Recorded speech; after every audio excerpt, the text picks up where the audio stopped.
A wealthy industrialist returns home unexpectedly and discovers his wife assaulting the young daughter of their cleaning lady. His reaction astounds everyone present. The distinct rhythm of Vivian's expensive footwear echoed on the polished floors of the grand estate, abruptly silenced by a sickening thud as something small collided with a wall. My incorrigible child, she seethed internally. How many more times must I instruct her not to meddle with my possessions? Jonathan Rivers paused at the threshold of the opulent living area, his hand still gripping the keys to his Bentley. His business negotiations had concluded 2 hours ahead of schedule, prompting his decision to head home and savor the remainder of the Friday afternoon with his loved ones. What he witnessed rendered him motionless. Lana, a mere 8 years old, was huddled in the far corner of the room, tears coursing down her flushed cheeks as she clutched a shattered porcelain artifact. A thin crimson line traced its way from a small abrasion on her knee. Vivienne, his wife of 3 years, loomed over the child, her face contorted with a ferocity Jonathan had never before encountered. "Do you have any comprehension of the value of that vase, you wretched urchin?" Vivienne's perfectly manicured finger jabbed towards the child's face.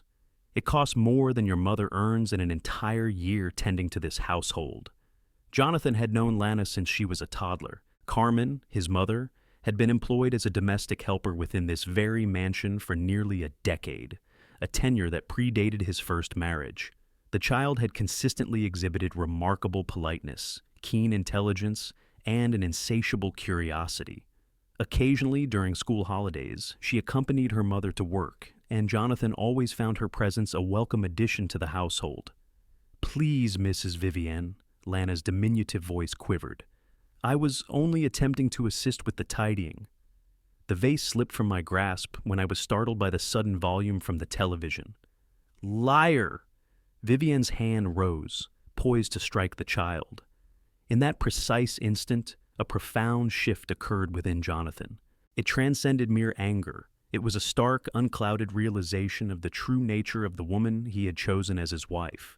For 3 years, Vivienne had presented herself as the epitome of marital perfection, both in his presence and before their social circle, gracious, refined, and impeccably articulate at all social functions. Yet now, believing herself to be unobserved and facing a defenseless child, her authentic self was laid bare. "Vivienne," Jonathan's voice sliced through the charged air like a shard of ice. She whirled around, her expression instantaneously morphing from malevolence to a semblance of surprised bewilderment. "Jonathan, darling, I hadn't heard you arrive.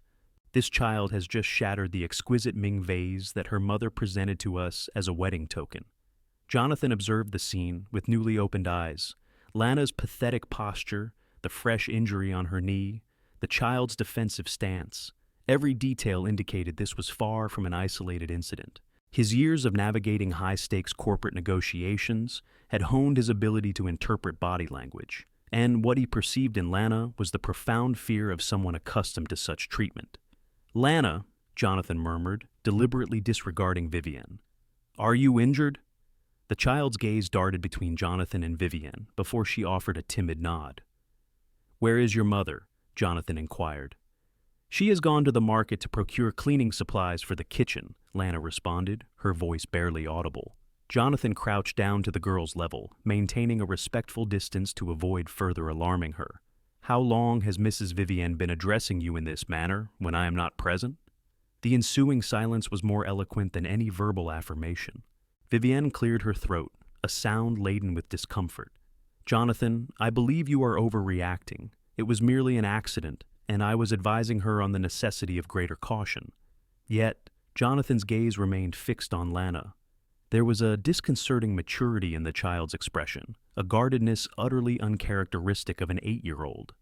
It was the look of an individual who had learned to preemptively sense danger, to meticulously measure every action to circumvent explosive displays of temper. "Has she been unkind to you on other occasions?" Jonathan gently pressed. Lana's eyes flickered from Vivienne to the floor. The apprehension mirrored in her gaze conveyed everything Jonathan needed to know. In that pivotal moment, Jonathan Rivers, the chief executive of a technology firm, valued at $500 million, comprehended the extent of his deception over the past 3 years. More critically, he understood that a young child had been enduring abuse within her own home while he dedicated himself to constructing a corporate empire. Vivian's expression underwent a subtle transformation as she perceived Jonathan's skepticism towards her narrative. For an instant, the same cruel glint that had been directed at Lana flashed in her eyes before being swiftly masked by an affectation of wounded innocence. But Jonathan had witnessed it. And now that he grasped the true character of the individual he had welcomed into his home, certain past occurrences began to coalesce in a profoundly disturbing manner. The days when Carmen appeared unusually tense, the instances when Lana became excessively quiet in Vivian's vicinity, the seemingly innocuous remarks regarding the proper upbringing of the domestic staff's children. If you find yourself pondering how an intelligent man could be so thoroughly misled for an extended period, ensure you subscribe to the channel to uncover the full extent of human capacity for manipulating those who place their trust in them, and more importantly, to witness the inevitable unmasking of such duplicity. "Jonathan, you are exaggerating the situation," Vivian declared theatrically, adjusting her platinum blonde tresses with deliberately feminine flourishes. "She has damaged an artifact of immense value. It is imperative that these children understand responsibility, lest they grow up believing they are entitled to act with impunity." Jonathan noted the particular disdain with which she pronounced the word children, a nuance he had never before perceived. 3 years of marriage, and only now did he register the subtle indicators he had completely overlooked. "Lana," Jonathan said softly, ignoring Vivian's increasingly irritated expression, "could you recount precisely what transpired?" The child's gaze shifted nervously between the two adults. "I was assisting with cleaning the drawing room, as I always do when I accompany Mom. I heard a very loud noise emanating from the television and became startled. When I turned around quickly, my elbow struck the vase." "A fabrication?" Vivian interjected sharply. "I observed her playing with the vase, pretending it was a microphone. These youngsters possess no appreciation for the value of material possessions." Jonathan knelt to Lana's eye level. "What sort of sound did you hear on the television?" It was a woman shouting very loudly at a young girl on the screen," Lana explained. "The woman said very cruel things to the girl, much like Mrs. Vivian speaks to me when Mom leaves to purchase provisions." The child's confession trailed off into an almost inaudible whisper. A shiver coursed down Jonathan's spine. "How long has this been occurring, Lana?" Vivian cleared her throat loudly. "Jonathan, this is utterly preposterous. Are you truly prepared to credit the fantastical claims of a spoiled child? She is patently attempting to deflect blame for her actions." Jonathan, however, maintained his focus on Lana. "Can you recall other instances when this has happened?" The girl lowered her gaze. "Mrs. Vivian stated that if I disclosed anything, Mom would lose her employment, and we would be unable to afford food. She asserted that individuals such as ourselves should be grateful for our presence here and refrain from causing disruptions." Jonathan felt a surge of indignation, yet he maintained a calm demeanor. "Individuals like poor people?" Lana hesitated, her hand unconsciously touching her own dark skin. "Go on," Jonathan encouraged gently. "People of our complexion," Lana continued. "Mrs. Vivian said I should always remember my station, because girls like me cannot afford to damage the belongings of important people." The subsequent silence was palpable. Jonathan met Vivian's gaze, and the saccharine facade she habitually maintained in his presence had completely dissolved. For a fleeting moment, her carefully constructed social mask slipped, revealing a core of chilling calculation that prompted Jonathan to question the very foundation of his knowledge of the woman with whom he had shared his life for 3 years. "This is a gross misunderstanding," Vivian declared swiftly, sensing the intensity of Jonathan's scrutiny. "I was merely endeavoring to instill appropriate behavioral boundaries. Carmen is an exemplary employee, but at times she exhibits a lack of oversight regarding her daughter." "Oversight?" Jonathan repeated slowly. At that precise moment, the sound of the front door opening echoed through the mansion. Carmen had returned from her errands. Jonathan observed Lana stiffen instinctively, while Vivian rapidly reassembled her composed, affable expression. "Jonathan!" "Lana," Carmen called from the hallway. "Has something occurred?" Carmen entered the room, her arms laden with brown paper bags, and her gaze immediately registered the palpable tension in the atmosphere. Her eyes moved from her daughter's bruised knee to the shattered porcelain on the floor, and finally to Vivienne's glacial expression. Jonathan perceived a subtle but significant shift in Carmen's demeanor, a controlled apprehension that mirrored the fear he had observed in Lana's eyes. How had he remained so oblivious for so long? "Carmen," Vivienne addressed her in a voice dripping with false sweetness. "Your daughter experienced a minor mishap with the Ming vase. Fortunately, she sustained no significant injuries, but we do need to discuss the importance of adequate supervision when she accompanies you to work." Carmen slowly lowered the shopping bags. "Lana, are you all right, sweetheart?" "I'm fine, Mom," Lana replied with automatic regularity. Jonathan, however, noticed how she deliberately avoided her mother's gaze. "Carmen," Jonathan said calmly, "kindly escort Lana to the kitchen. I need to tend to that wound. Vivienne and I will converse here." Carmen nodded assent swiftly, taking her daughter's hand. But before they departed, Jonathan witnessed the silent exchange of glances between mother and daughter, a wordless communion that spoke volumes of shared apprehension and long-held secrets. As soon as they were alone, Vivienne immediately shifted her strategy. "Jonathan, darling, you are allowing a trivial incident to escalate into unnecessary drama. Children fabricate tales, particularly when they wish to evade repercussions." "Repercussions?" Jonathan crossed his arms. "What precisely have you been enforcing in my absence?" "Basic discipline," Vivienne retorted, her voice losing a fraction of its artificial warmth. "Someone must instill respect and a sense of responsibility in this child. Carmen is far too lenient." "And you felt it incumbent upon yourself to fulfill that role," Jonathan stated. Vivienne regarded him as if he were a child posing an inane question. "Jonathan, I am the lady of this household. It is my prerogative to maintain order and uphold proper standards, especially concerning the children of the staff." The very inflection with which she uttered "children of the staff" revealed a deeply ingrained social stratification that Jonathan had never before recognized. He began to wonder how many other details he had overlooked in their 3 years together. "What specific standards?" he inquired. "Respect for property, an understanding of appropriate social boundaries, and gratitude for the benevolence they receive by being permitted to reside here." Vivienne gestured around the palatial surroundings, as if the answer were self-evident. Jonathan experienced a disquieting clarity. "Vivienne, Lana is 8 years old, precisely the age at which one should begin to grasp social hierarchies.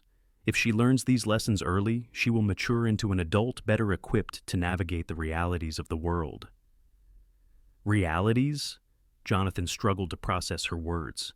"Jonathan, be sensible," Vivienne sighed, her patience visibly waning. "Carmen is a domestic worker. Lana will almost certainly follow the same trajectory. It is a disservice to instill false hopes in individuals situated within certain societal strata. I am merely preparing her for the authentic world." It was at this juncture that Jonathan realized he had not married Vivienne. He had, in essence, wedded a meticulously crafted performance. The woman standing before him, espousing theories on social hierarchies and the appropriate positioning of an 8-year-old, was an utter stranger. "And what if I disagree with your approach?" he posed. Vivienne emitted a laugh, a chilling sound utterly foreign to Jonathan. "Jonathan, you dedicate 14 hours a day to building your empire. Do you genuinely believe you possess the requisite time or expertise to question the management of our household?" Jonathan studied his wife's face intently. "Our household," he mused. "Indeed, I have overseen all domestic affairs for the past 3 years. I engage staff, dismiss them when necessary, and establish all rules and regulations. You have never expressed interest in these particulars before." For the first time, Jonathan contemplated the number of employees Vivienne had dismissed and the reasons behind their terminations.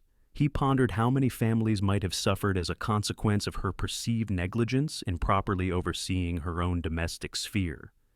"Perhaps it is time I did," he stated simply. Vivienne observed him for a moment, and Jonathan detected a calculating gleam in her eyes. "Naturally, my dear. However, you understand how these situations can become rather intricate. Carmen is a loyal employee, but if she were to cause disruptions or encourage her daughter's defiance, Well, there are numerous individuals seeking employment these days. The veiled threat was unmistakable. Jonathan recognized he was confronting a woman who wielded fear and economic precarity as instruments of control. From the kitchen, faint murmurs could be discerned, Carmen attending to Lana's injury while engaging in hushed conversation. Jonathan mused on the frequency of such exchanges over the past 3 years, the multitude of physical and emotional wounds silently tended to. "Vivienne," he said slowly, "I believe it is imperative that you and I reassess certain aspects of our domestic operations." She studied him with a renewed intensity, sensing an irreversible shift in their interpersonal dynamic. "Jonathan, I trust you are not contemplating precipitous decisions based on a child's dramatics." But Jonathan was no longer attending to her words. He was captivated by her micro-expressions, the deliberate selection of each syllable, the cautious testing of the waters to gauge the extent of her influence. It was akin to observing a master strategist at work, and he wondered how long he himself had been subtly manipulated without his awareness. For 3 years, while he was engrossed in constructing his enterprise and accumulating wealth, an 8-year-old child had been systematically broken within the confines of her own home. And the woman principally responsible for this devastation was now calculating her strategy to circumvent discovery, profoundly underestimating his capacity for decisive action. What Vivienne failed to apprehend was that Jonathan Rivers had not achieved millionaire status at the age of 35 by succumbing to passivity or naivete.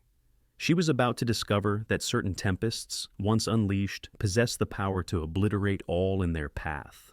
In the kitchen, Jonathan found Carmen meticulously cleaning Lana's scraped knee with a tenderness that starkly contrasted with the emotional brutality the child had recently endured. The dialogue between mother and daughter was a hushed exchange laden with apprehension and a resigned acceptance. "Carmen," Jonathan said softly, causing both of them to startle. "May we converse?" Carmen visibly stiffened. 28 years spent managing the households of affluent families had instilled in her the understanding that such conversations rarely concluded favorably for individuals of her social standing. "Certainly, Mr. Jonathan. If I have committed an offense—" "You have done nothing wrong," Jonathan interrupted gently. "However, I need to comprehend what has transpired here in my absence." Lana clutched her mother's hand, her large eyes fixed intently on Jonathan's face. Carmen's gaze flickered nervously toward the living room, where Vivienne remained, her mind evidently weighing the risks associated with candor against the potential dangers of prevarication. "Mrs. Vivienne, she has particular methods for maintaining order within the household," Carmen stated cautiously, each word carefully chosen as if navigating a treacherous terrain. "What sort of methods?" Carmen exchanged a meaningful glance with Lana. It was the child who spoke, her voice a mere whisper, yet resolute. "Mr. Jonathan, may I tell you the truth, even if Mrs. Vivienne becomes exceedingly displeased?" Jonathan knelt to Lana's eye level. "You may always speak the truth, and I give you my word that neither you nor your mother will face any adverse consequences as a result." "Mrs. Vivienne said that children like me need to understand our place," Lana began hesitantly. "She said it was exceedingly generous of her to permit Mom to bring a defective black girl into her beautiful home, and that if I did not conduct myself appropriately, she would arrange for our dismissal without any references." Jonathan felt his jaw clench involuntarily. "Did she use those precise words?" "She frequently speaks of how people of our complexion should be profoundly grateful for the opportunities afforded to us by influential individuals," Carmen murmured, finally gathering the courage to speak, "and that children like Lana must realize they will never possess the same advantages as wealthy Caucasian children. Therefore, it is best to cultivate humility from an early age." "Mom cried last night," Lana added. "Mrs. Vivienne threatened to fabricate a story about Mom stealing jewelry if we caused any trouble. She showed us a bracelet that she claimed she would conceal within our belongings." Jonathan felt a chilling sensation creep down his spine. "Carmen, how long has this been occurring?"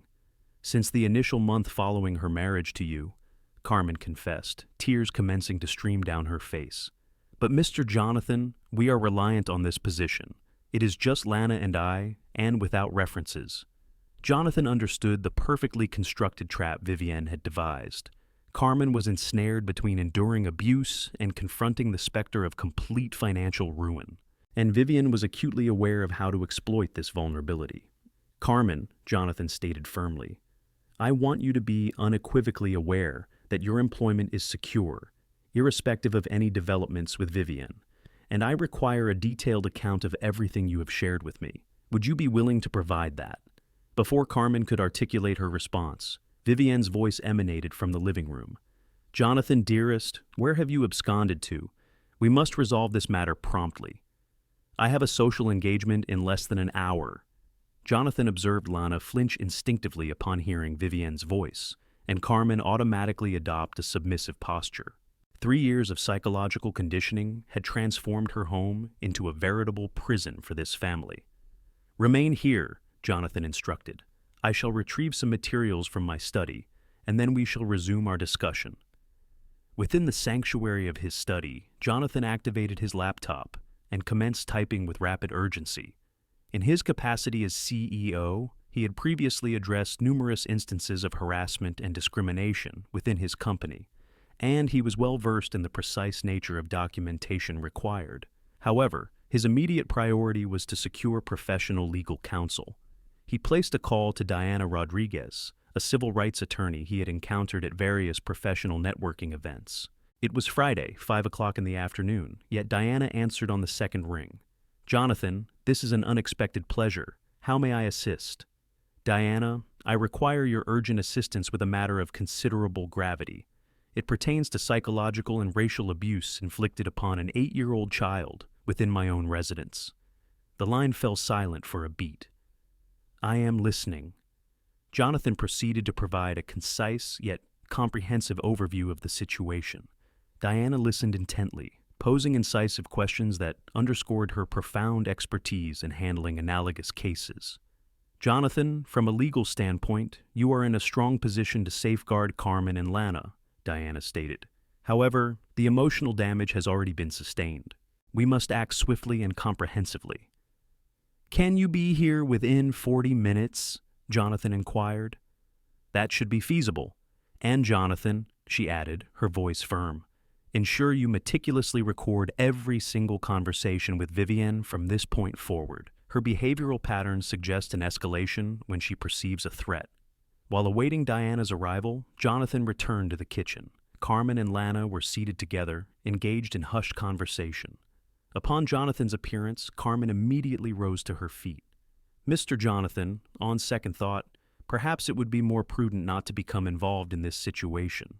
Mrs. Vivian possesses valid points regarding certain matters. Individuals such as ourselves ought to express gratitude." "Carmen," Jonathan interrupted gently, "no individual, regardless of their ethnicity or social standing, deserves to be subjected to the treatment Vivian has inflicted upon you, and certainly not a child."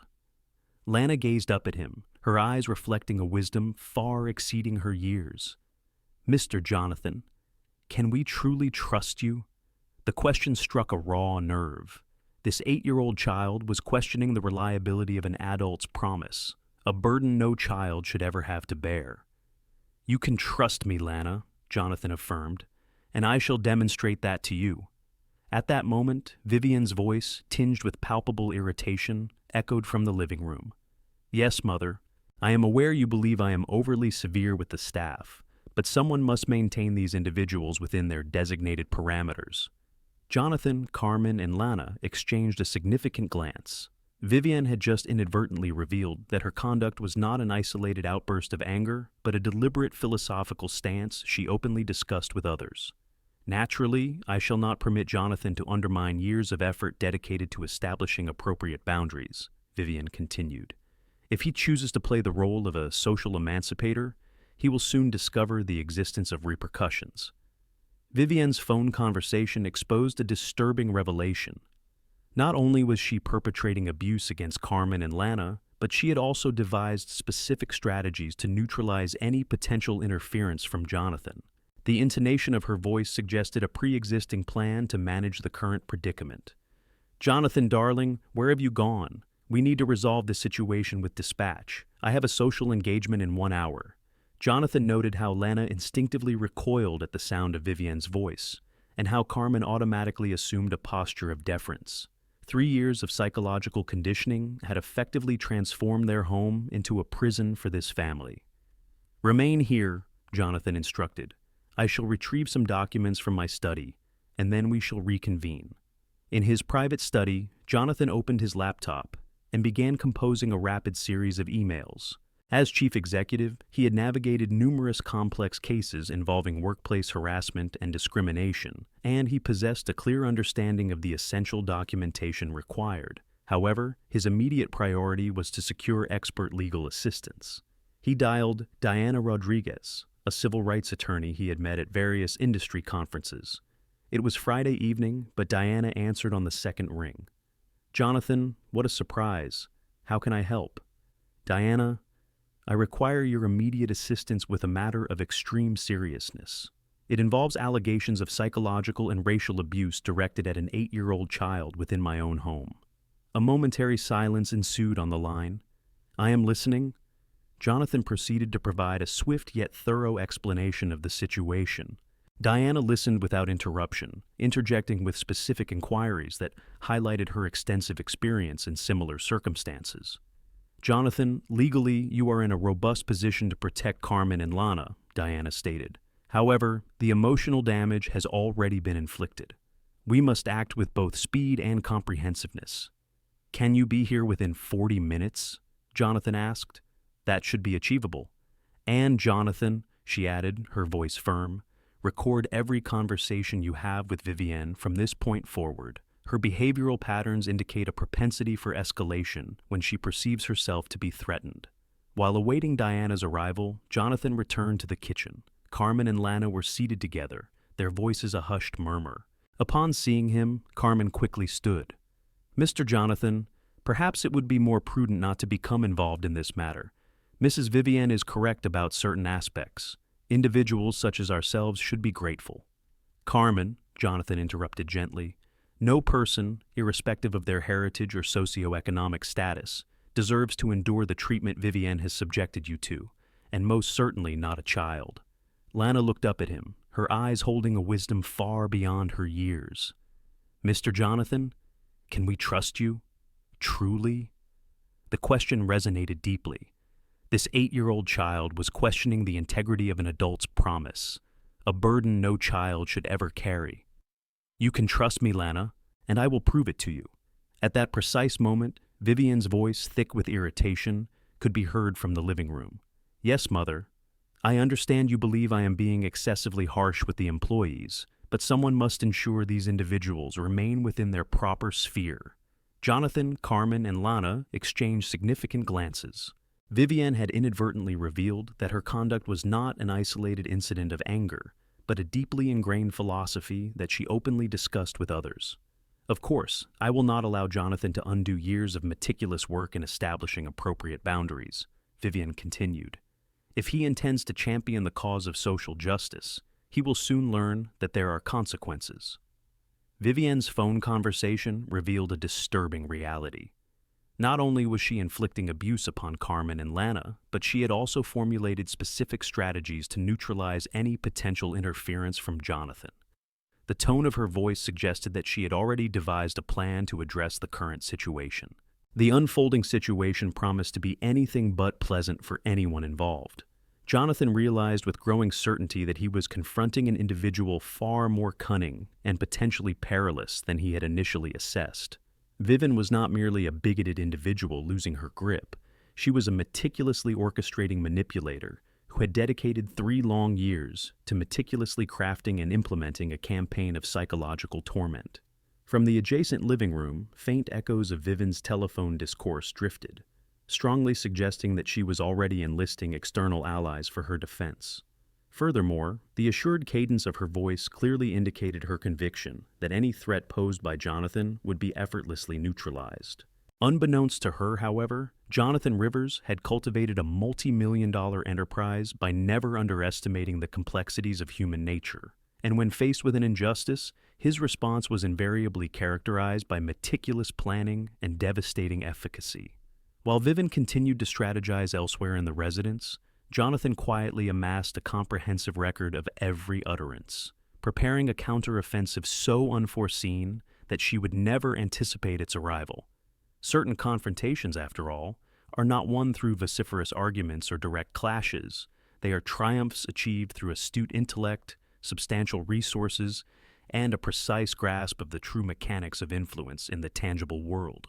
20 minutes later, as Diana arrived accompanied by 2 private investigators and professional audio-visual recording apparatus, Vivian remained engaged in a phone call, actively orchestrating what unmistakably appeared to be a campaign to tarnish Jonathan's reputation.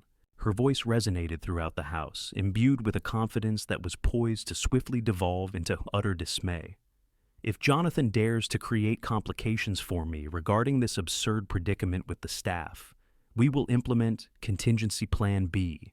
Vivian let out a laugh as she uttered these words. 3 years of meticulously documenting her fits of rage and emotional volatility will undoubtedly result in a substantial alimony settlement. Jonathan discreetly gestured to Diana, who immediately commenced the recording process. Carmen and Lana, positioned in the kitchen, could nevertheless apprehend every syllable via the internal intercom system that Jonathan had subtly activated.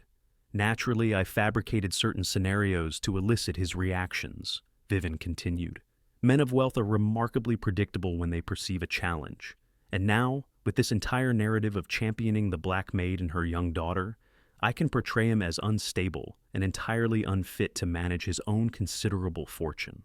Diana's eyebrows arched in acknowledgement as she whispered to Jonathan, "She is essentially confessing to a conspiracy to commit matrimonial fraud. Continue recording."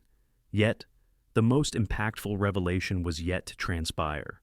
Vivian, completely engrossed in her telephonic exchange, remained oblivious as Jonathan approached the room, tablet in hand, broadcasting her conversation live to his professional LinkedIn profile, where he commanded an audience of over 50,000 business contacts. The most amusing aspect is that I managed to instill such profound fear in the black girl that she wouldn't even contemplate divulging anything. Vivian guffawed. Children from that particular socioeconomic stratum are remarkably susceptible to intimidation. A simple threat to their family's financial well-being renders them utterly compliant.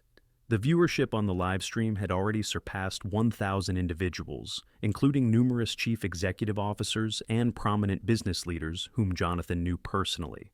Concurrent comments began to populate the screen, expressing a collective shock and palpable indignation. "Jonathan will soon discover the repercussions of interfering with my methods of domestic governance," Vivian declared, now seemingly lost in her illusory world of absolute control. "And if he persists in defending these individuals, I shall ensure that the entirety of the social elite becomes privy to the true nature of the man he is, one who places his employees above his own spouse." It was at this precise juncture that Jonathan entered the room, his tablet still held aloft. "Vivian, my dear, you have an audience." She turned, phone still pressed to her ear, and her countenance instantly drained of color upon perceiving the device in his grasp and the escalating viewer count displayed on its screen. 7,200 people have just absorbed your entire philosophy on domestic management, Jonathan stated with unwavering calm, adding, "including the board of directors of the Hamilton Charitable Foundation, where you have dedicated 2 years of volunteer service." The phone dislodged from Vivian's grasp, plummeting to the marble floor with an audible crack. Her mother's voice continued to clamor from the other end. "Vivian! Vivian, what is happening?" Diana drew nearer, presenting her identification. "Vivian Ashford. Yes, we are aware of your true name. You are hereby formally notified of an impending investigation into charges of psychological abuse, intimidation based on racial discrimination, and conspiracy to commit matrimonial fraud." "This is a gross misunderstanding," Vivian stammered, attempting to regain her composure. "You are misinterpreting my words, taking them out of context." "Context," Jonathan echoed with a bitter laugh. "Vivian, you have just elucidated, live, to thousands of onlookers how you psychologically tormented an 8-year-old child for 3 years, leveraging her skin color and economic standing as instruments of coercion." At that moment, Carmen entered the room, gently guiding Lana by the hand. The young girl met Vivian's gaze directly, and for the first time in 3 years, a palpable absence of fear was evident in her eyes. Miss Vivian, Lana declared in a surprisingly resolute tone. Mr. Jonathan has taught me that individuals who harm children are called bullies, and that bullies only possess strength when no one is observing them. Vivian attempted one final, desperate maneuver. Jonathan, are you truly prepared to devastate our lives over a single employee? Consider the ramifications of your actions. I am considering them, Vivian, Jonathan replied, his voice measured yet unyielding. I am contemplating the fact that for 3 years you have systematically cultivated an environment of psychological terror within my own home, using a child as your principal victim. I am considering that you have profoundly underestimated both my capacity to unearth the truth and the inevitable consequences of your transgressions. The tablet now displayed over 7,000 viewers, with notifications ceaselessly arriving, messages of profound outrage, expressions of unwavering support for Jonathan, and indications from several business associates severing ties with any entity Vivian was associated with. Your volunteer services at the Hamilton Foundation have been terminated, Diana informed her, reading from her mobile device. The Malibu Country Club is rescinding your membership, and apparently, 3 separate charitable organizations where you held positions are removing your name from all promotional materials. Vivian sank into an armchair, finally comprehending the monumental scale of her impending ruin. In less than an hour, she had forfeited her social standing, her esteemed affiliations, and the very foundation of her identity, which had been predicated on status and dominance over others. The most remarkable aspect, Jonathan remarked, deactivating the live stream, is that you orchestrated this entire downfall entirely by yourself. I merely provided the platform for the world to witness the authentic Vivian Ashford. Carmen approached Jonathan. Mr. Jonathan, how can we ever adequately express our gratitude? There is no need for thanks, Carmen, he responded.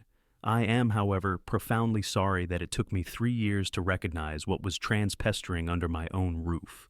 Lana released her mother's hand and walked towards Jonathan. Mr. Jonathan, I now understand what Mom always told me about good people. They don't concern themselves with the color of our skin or the amount of money we possess. They are interested in whether we are good people at our core. While Vivian remained in a state of stunned silence, processing the complete annihilation of her social and financial existence, a final notification materialized on Jonathan's phone. A journalist from a prominent local newspaper was requesting an interview concerning discriminatory practices within the domestic spheres of affluent households. Vivian's downfall was not merely commencing.